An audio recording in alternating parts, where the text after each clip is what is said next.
مفتی طارق مسعود speeches کو subscribe کریں۔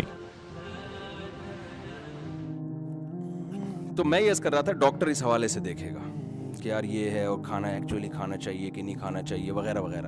اسلام ہمیں کچھ اور ہی دنیا میں لے کے جا رہا ہے۔ اسلام کہتا ہے جب کھانا سامنے آئے نا تو بسم اللہ الرحمن الرحیم، اس اللہ کے نام سے جو بڑا مہربان اور نہایت رحم کرنے والا۔ اللہ کو یاد کرو جس نے تمہیں یہ ٹھیک ہے، یہ بات کی تحقیق ہے شوگر اوپر جائے گی کہ نیچے جائے گی، تم یہ افورڈ کر سکتے ہو کہ نہیں کر سکتے، تمہاری صحت اس سے اچھی ہوگی خراب ہوگی، یہ ٹھیک ہے۔ یہ اگلے مرحلے میں پہلے کیا کس کا نام لینا ہے؟ اس اللہ کے نام سے جو بڑا مہربان اور نہایت رحم۔ اس روٹی کو دیکھ کر ڈاکٹر کو بعد میں یاد کرو، اللہ کو پہلے یاد کرو۔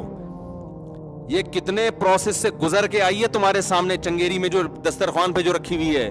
تمہارے رب نے آسمان سے بارشیں برسائیں، پھر زمین کے سینے کو پھاڑا اس نے، پھر اس سے نباتات پیدا کیے، پھر اس سے جانوروں کے لیے چارہ پیدا کیا اس نے۔ وہ کوئی گوشت رکھا ہوتا ہے ہمارے سامنے، کہیں آئل رکھا ہوا ہے، کہیں دیسی گھی رکھا ہوا ہے، کہیں مکھن رکھا ہوا ہے۔ مَا كَانَ لَكُمْ أَن تُنبِتُوا شَجَرَهَا، قرآن کہتا ہے تمہارے دم میں نہیں ہے کہ تم ان درختوں کو اپنے ہاتھوں سے پیدا کرتے۔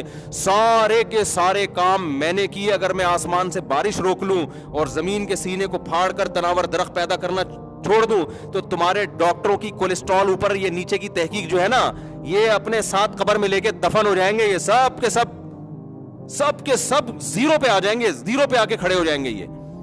یہ ساری تحقیقات کی ایسی کی تیسی ہو جائے گی تمہاری، جو آج بڑے فنٹر بنے پھر رہے ہو کہ نئی ریسرچ آئی ہے وہاں سے، اس ریسرچ میں گوروں کی یہ ریسرچ ہے، کیلا کھانے سے آپ کا کارب اتنا اوپر جائے گا اور آپ کو پتہ نہیں پوٹاشیم ملے گا کہ میگنیشیم ملے گا۔ جو خدا کیلے پیدا کر رہا ہے نا، پہلے کس کا حق ہے؟ اس کے بارے میں ریسرچ کرو۔ کیلے پہ رپورٹ ہے، بعد میں پڑھو بیٹھ کے۔ بادام کھانے، اتنے بادام صبح نہار میں کھانے چاہیے، اتنے نہیں کھانے چاہیے، پھر بادام کیسے کھانے چاہیے، چھیل کے کھائیں یا بغیر چھیلے کھائیں۔ ٹھیک ہے بھائی، سب سے پہلے تو جس خدا نے یہ بادام کو پیدا، اس میں تیل کتنا نکلتا ہے جب آپ رگڑو اس کو، زمین کو کھود کے دیکھو تو تیل، بتاؤ تیل نکالنا آسان ہے زمین سے؟ امریکہ کی کمپنی آتی ہے تیل نکالنے کے لیے، ہزاروں فٹ کھودتی ہیں جا کے بڑے بڑے سائیں، پھر جا کے تیل نکلتا ہے۔ ورنہ زمین میں جب آپ کھودو تو گوبر، پانی، مٹی، تیل آپ کو زمین میں نظر نہیں آئے گا۔ لیکن اللہ فرماتے ہیں یُنبِتُ لَكُم بِهِ الزَّرْعَ وَالزَّيْتُونَ، تمہارا رب اسی گوبر، پانی، مٹی کے ملاپ سے کھیتیاں بھی پیدا کرتا ہے، زیتون کا تیل بھی پیدا کرتا ہے، اور صِبْغًا لِلْآكِلِينَ، اور بہت سارے ایسے آئل پیدا کرتا ہے جو کھانے والوں کے لیے سالن کا کام دیتے ہیں۔ سارے اسی زمین سے پیدا ہو رہے ہیں بہت تھوڑے عرصے میں۔ چیزوں کو، ماہیتوں کو چینج کرتا ہے اللہ تعالیٰ۔ مٹی، گوبر اور پانی کے ملاپ سے کیا کیا نئی نئی قسم کی چیزیں پیدا ہو رہی ہیں، اور رگڑنے سے کیسا تیل نکلتا ہے ان کے اندر سے۔ کہاں سے آ رہا ہے بھائی یہ؟ تو اس خدا کا بھی حق ہے کہ اس کو پوچھا جائے۔ تو آپ کو پیغمبر جو ہے نا، جو اللہ کے سفیر ہیں، ان کی ذمہ داری یہ نہیں ہے کہ وہ یہ بتائیں کہ یہ لو کارب ڈائٹ کھاؤ یا فل کارب ڈائٹ کھاؤ۔ ان کی ذمہ داری ہے جو بھی کھاؤ پہلے کیا ہے؟ بسم اللہ الرحمن الرحیم، اس اللہ کے نام سے جو بڑا مہربان ہے، چھوٹا مہربان نہیں ہے۔ بڑا کا مطلب سب کو کھلا رہا ہے، اور رحیم بہت زیادہ مہربان، کھلا بھی بہت رہا ہے وہ۔ رحمان اور رحیم کا فرق پتہ ہے نا کیا ہے؟ رحمان سب پہ رحمت، ساری مخلوق کو دے رہا ہے وہ، اور رحیم کا مطلب دے بھی تھوڑا نہیں رہا، بہت زیادہ دے رہا ہے، اتنا کرم کر رہا ہے ہمارے اوپر۔ آج ڈاکٹروں کی زندگی سے خدا نکل گیا۔ اور پھر کھانے کے بعد کیا ہے؟ کھانے کے بعد پھر فوراً ڈاکٹر کیا کہتے ہیں؟ اب ذرا چیک کرو کہ کتنی شوگر پہنچی ہے اس کی، وہی وزن بڑھ رہا ہے کہ نہیں بڑھ رہا۔ اللہ میاں نے کیا کہا؟ کھانا کھانے کے بعد کیا کہو؟ الحمدللہ الذی، تمام تعریفیں اس اللہ کے لیے ہیں، اطعمنا، جس نے ہمیں کھلایا۔ اگر وہ نہ کھلاتا تو ہم، کوئی ڈاکٹر نہ خود کھا سکتا تھا نہ کھلا سکتا۔ جتنی یہ سارے رزق بھی اللہ نے پیدا کیا، اور جو آج ہم کھانا کھا کے چبا رہے ہیں نا، یہ دانت بھی کس نے پیدا کیے؟ آپ جو ڈینٹسٹ ہے نا، وہ آپ کو بتائے گا کہ ان دانتوں کی ایج لمبی کیسے ہو سکتی ہے، یہ گرنے سے آپ کیسے بچا سکتے ہیں، ان کو کیسے صاف کیا جا سکتا ہے، اور ان میں کیلشیم کی کمی کیسے پوری کی جا سکتی، ساری رپورٹیں پیش کرے گا۔ ان سب رپورٹوں میں سب گھس کے نا یوٹیوب پہ سرچ کر رہے ہوتے ہیں یار دانتوں کے بارے میں۔ لیکن ہمارا رب بتا رہا ہے کہ یہ جو تم نے نوالا کھا کے چبایا ہے نا، یہ دانت پہلے سے کس نے فٹ کر کے بھیجا یہاں پہ؟ یہ نظام کس نے بنایا؟ تو اللہ نے بنایا ہے۔ تو جس اللہ نے بنایا ہے اس کو بھول گئے، اور ڈینٹسٹ کو آپ نے یاد رکھا ہوا ہے کہ ڈینٹسٹ کے کیا مشورے ہیں کہ جی کھانا کھانے سے پہلے خلال کرنا ہے یا کھانا کھانے کے بعد خلال کرنے. دانت کھانا کھانے سے پہلے صاف کرنے یا کھانا کھانے کے بعد صاف کرنے. سمجھتے ہو کہ نہیں سمجھتے؟ لبرل طبقہ ان چیزوں میں بہت فنٹر ہوگا, اور مولویوں کے پاس عام طور پر ان چیزوں کی نالج نہیں ہوتی. وہ بیچارہ اپنے دانت خراب ہوں گے تو ڈاکٹر کے پاس جائے گا. اچھا میں تو جس ڈاکٹر کے پاس جاتا ہوں اس کے مجھے اپنے دانت اپنے سے زیادہ اس کے خراب لگ رہے ہوتے ہیں, اللہ ماشاء اللہ چند ڈاکٹروں کے جو میرا بیان سن رہے ہیں. تو میں نے کہا یار یہ تو ہمیں ان سے پوچھنا ہے کہ معذرت کے ساتھ کچھ ہیں. تو یہ سب چیزیں کچھ قدرتی بھی ہوتی ہیں, کوئی ڈاکٹر پہ اتنا مدار نہیں ہوتا ان چیزوں کا.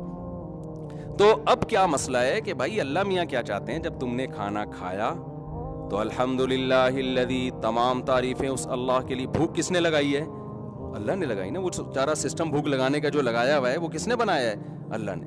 الحمدللہ الذی, تمام تعریفیں اس اللہ کے لیے ہیں. اطعمنا, جس نے ہمیں کھلایا. وسقانا, جس نے ہمیں پلایا. اور سب سے مزیدار اگلا جملہ ہے, کھلاتا تو کافروں کو بھی ہے, پلاتا تو کافروں کو بھی ہے. وہ کھاتے ہیں, ڈکار مار کے نکل جاتے ہیں, خدا کو یاد نہیں کرتے. وجعلنا مسلمین, ہمیں مسلم بنایا کہ کھانا کھانے کے بعد ہمیں اس کے شکر کی توفیق مل رہی ہے.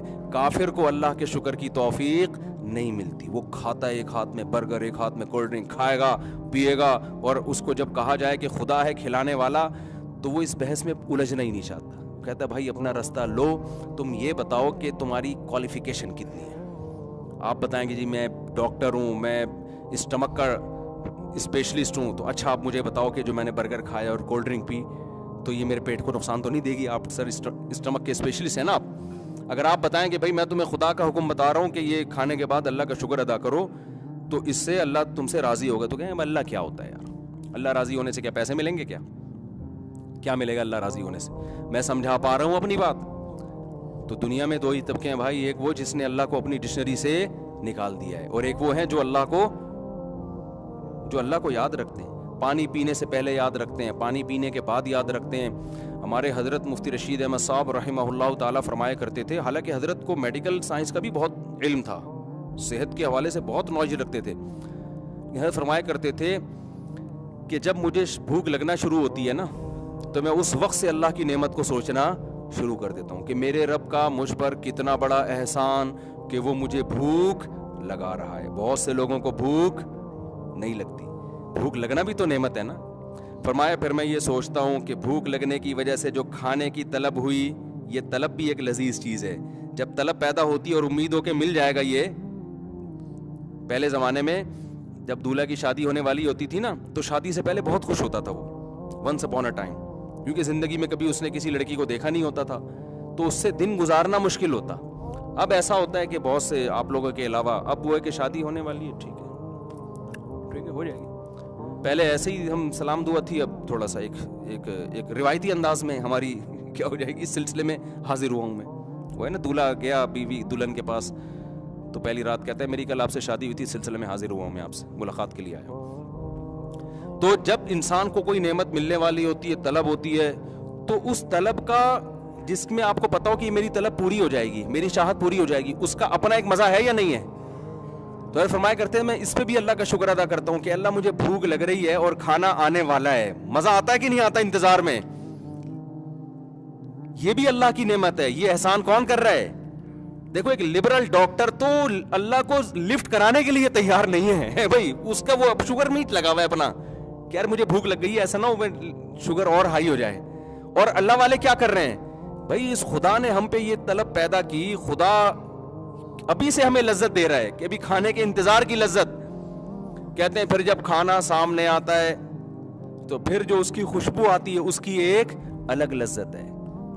پھر جب اس کو چباتے ہیں, خوب چبا کے کھانے کو کھایا کرتے تھے, چبا کے نگل لیا تو لذت, وہ ٹیسٹ تو ختم, تو خوب چباتے تھے اور چباتے ہوئے اس کی لذت کو محسوس کرتے تھے کہ یہ میرا رب مجھے کتنی بڑی نعمت دی ہے. اور پھر اس کو کھانے کے بعد جو ایک سکون ملتا ہے کہ بھائی بھوک ختم ہو گئی, اس بھوک کو ختم ہونے کے بعد ایک الگ لذت کے سکون مل گیا. پھر اس کے بعد مزے کی نیند آتی ہے انسان کو, وہ ایک الگ لذت. بھوکے پیٹ مزے کی نیند نہیں آتی انسان کو. تو کا ایک کھانے میں صرف پھر اس کے بعد جو طاقت ملتی ہے باڈی کو, جب آپ کھانا کھا کے دوپہر کو خاص طور پر سوتے ہیں اٹھتے ہیں, کیسے باڈی میں انرجی ہوتی ہے کہ نہیں ہوتی. بھوکے رمضان میں مجھے یاد ہے نا, کراچی گرمیوں کے روزے تو بڑے سخت ہوتے ہیں, تو رمضان میں ہمیں یاد ہے کہ جب ہم جب کیلولا کر کے اٹھتے ہیں تو ایسے پاور ہوتی ہے نا باڈی میں, تھوڑا سا بس منہ دھو, سستی دور ہو جائے تو بڑی طاقت.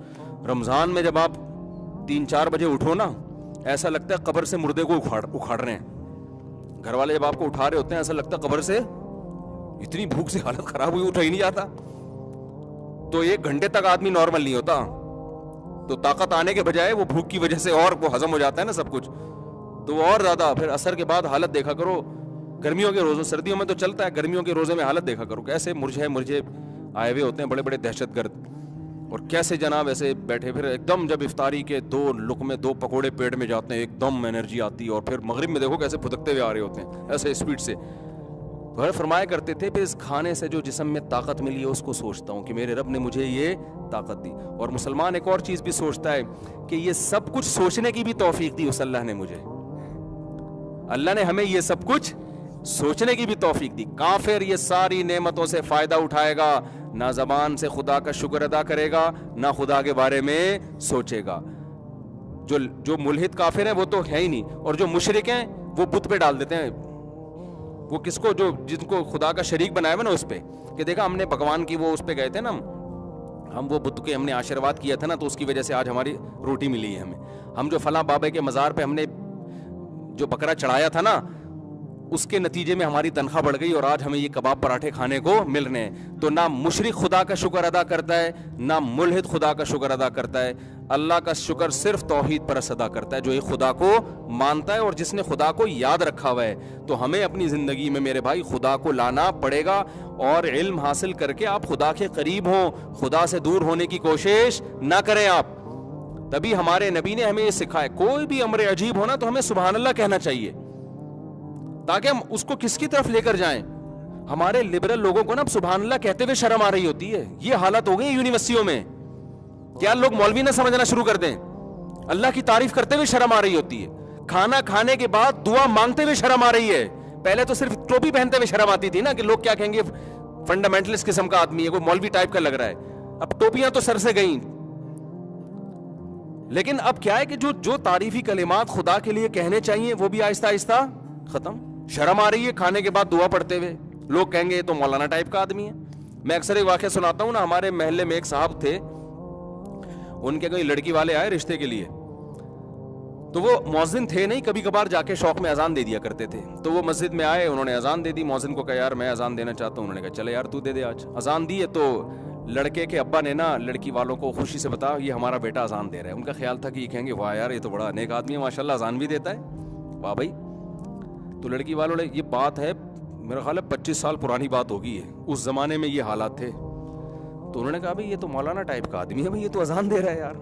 اس بیس پہ رشتہ توڑا ہے, اس بیس پہ کیا کیا ہے, رشتہ توڑا ہے. تو اذان کہتے ہوئے شرم آ رہی ہے, اور اللہ کا نام لیتے ہوئے شرم آ رہی ہے, الحمدللہ کہتے ہوئے شرم آ رہی ہے. ٹوپی تو چلو ٹوپی تو فرض واجب نہیں ہے, ہم بھی کہتے ہیں کہ شرم آ رہی ہے تو جیب میں رکھ لو بھائی, تھوڑا بے شرم, سوری یعنی کہنے والے تو بے شرم بن جاؤ, بے شرم نہیں یعنی جس چیز سے شرم آ رہی ہے تو وہ جیب میں رکھ لو, ٹھیک ہے نا.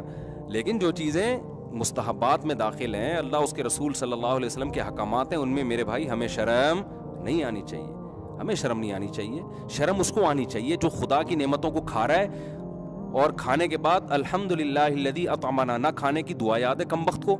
مسلم ملک میں پیدا ہوا, ساری زندگی یہاں گزار دی, تجھے ایک ایک چیز کا پتہ ہے, لیکن تجھے یہ نہیں پتا کہ کھانے کے بعد خدا کا شکر ادا کرنے کا اللہ نے کیا طریقہ بتایا ہے.